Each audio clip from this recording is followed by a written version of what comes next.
Bom, essa é a minha tela, essa é a tela final do gerenciador de tarefas.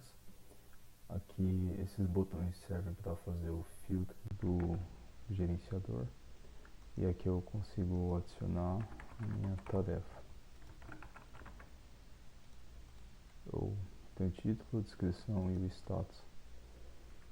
Eu também posso aqui editar a tarefa e quando eu coloco com concluído aparece a data de conclusão aqui embaixo.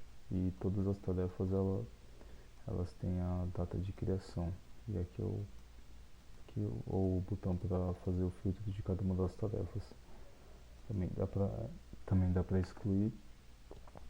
E é basicamente essa a parte, o projeto. Bom, aqui no back-end eu tenho 5 projetos. Começando pelo domínio, aqui eu faço a definição das entidades. Essa classe aqui, Entity, serve como uma entidade base que todas as entidades iriam implementar. E eu estou usando um pacote que se chama Fluent Notifications para poder fazer validação das entidades e para conseguir as notificações de quando alguma coisa deu errado nessas entidades, para não precisar ficar estourando exceção para pegar erro de validação.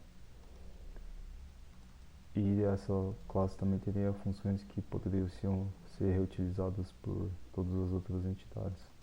Aqui a minha entidade única, no caso, é o item de tarefa, a tarefa em si.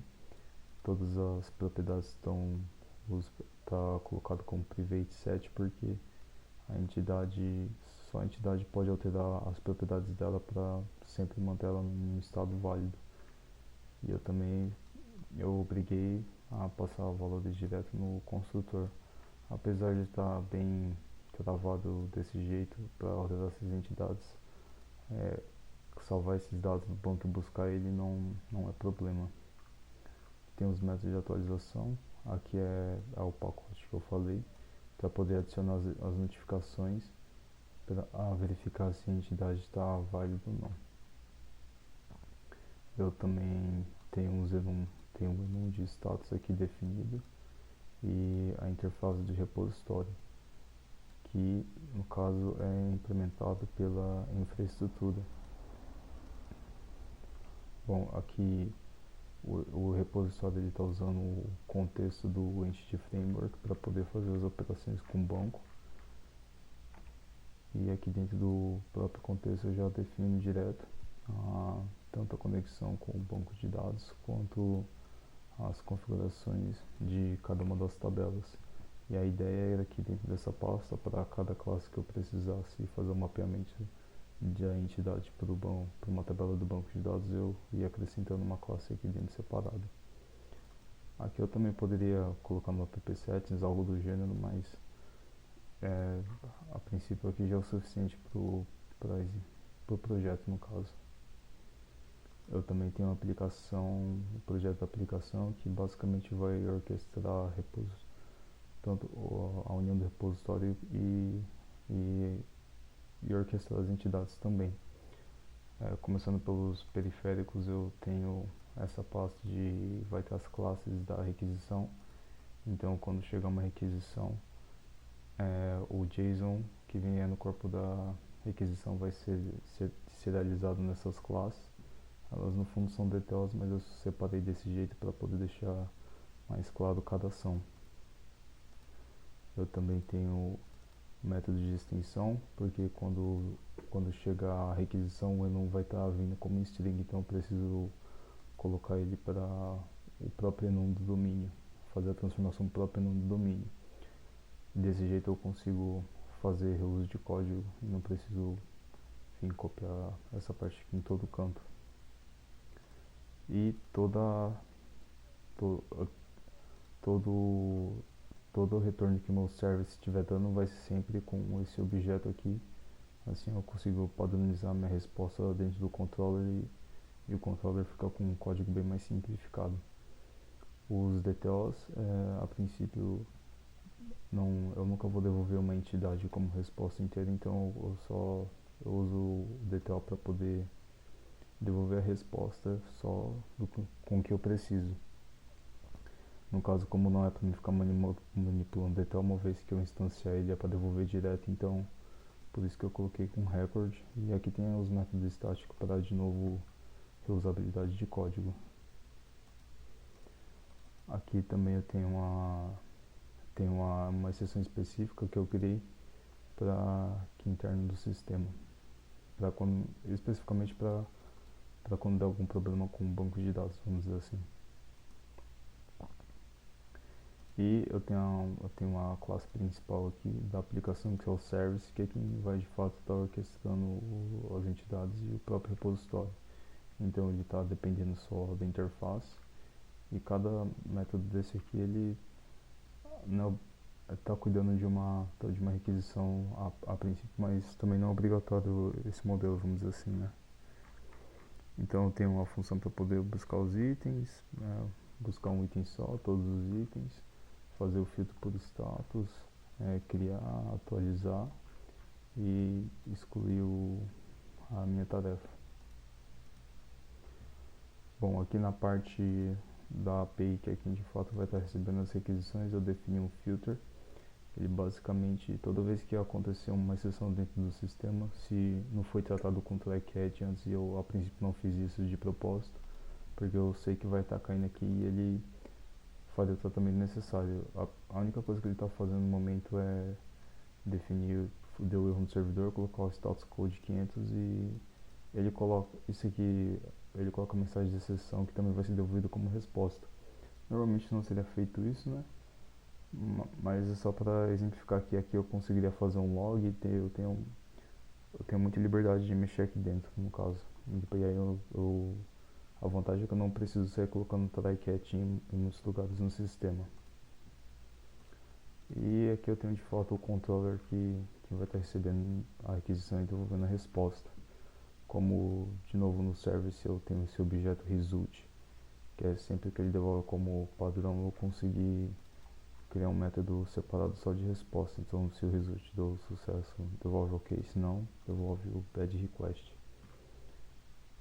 E eu também tenho uma parte de testes, que no caso eu testei o domínio e a aplicação. Como o service estava precisando de um repositório, eu tive que criar mocar uma instância falsa do repositório. E aqui eu fiz um tratamento para devolver a resposta que eu queria, dependendo de cada caso de teste, para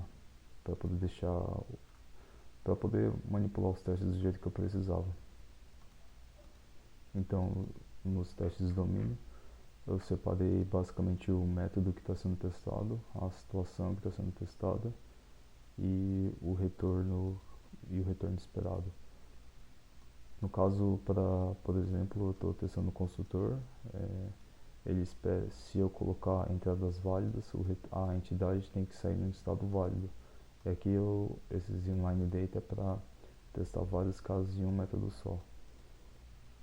Aqui eu fiz isso necessário porque no caso eu coloquei desse jeito, porque no caso a descrição pode ser nula e mesmo ela sendo nula, o item de tarefa ainda tem que ser válido, então eu quis testar isso. E esses valid é daquele pacote do Fluent Notifications, que no caso está sendo herdado pela entidade base, e todas as entidades herdam da entidade base, então todo mundo tem esse isValid. E aqui o isInvalid não tem no pacote, então eu criei um aqui para facilitar, que é o inverso. Aí eu não preciso sair colocando um not nos ifs, eu só chamo o isInvalid. E aqui basicamente eu fiz os testes de construtor, o teste do método de atualização de todas as propriedades e o teste de atualização só do status. E aqui eu também tenho um método de reuso para poder criar um item de tarefa válido e não precisar ficar toda hora copiando esse código aqui, que enfim, reusabilidade de novo. E aqui é o teste do service. Então, aquela mesma situação, eu defino o método que vai ser testado, a situação e o retorno esperado. E aqui segue o fluxo padrão. Eu faço aquele esquema de eu arranjo a situação, executo a ação e faço a verificação da ação. E aqui de novo esse repositório falso, por exemplo, eu passei nulo. Então aqui esse get task item com certeza vai devolver um nulo, vai vai vai devolver um nulo para mim. E aí isso é o esperado, porque eu estou testando a situação caso ele não encontre tarefa nenhuma nesse método aqui.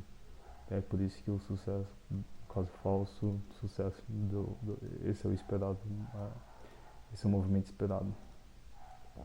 O back-end é basicamente isso. Agora indo para a parte do front-end, eu fiz em HTML, CSS e JavaScript puro mesmo. Então eu só tenho, é daquela tela única, então eu só tenho um HTML único aqui. Eu tenho um head puxando tanto o CSS e os arquivos de CSS e JavaScript. Aqui eu tenho a definição do header, que é aquela parte príncipe de cima com place. E aqui esse aqui é a region eu tenho uma seção com os botões, então esses aqui são os botões de filtro, o botão de adicionar tarefa. E esse aqui é onde a conta vai ter a listagem de tarefas. No caso está tudo limpo aqui porque toda a funcionalidade foi feita dentro dos arquivos do JavaScript. E esse aqui é o meu modal.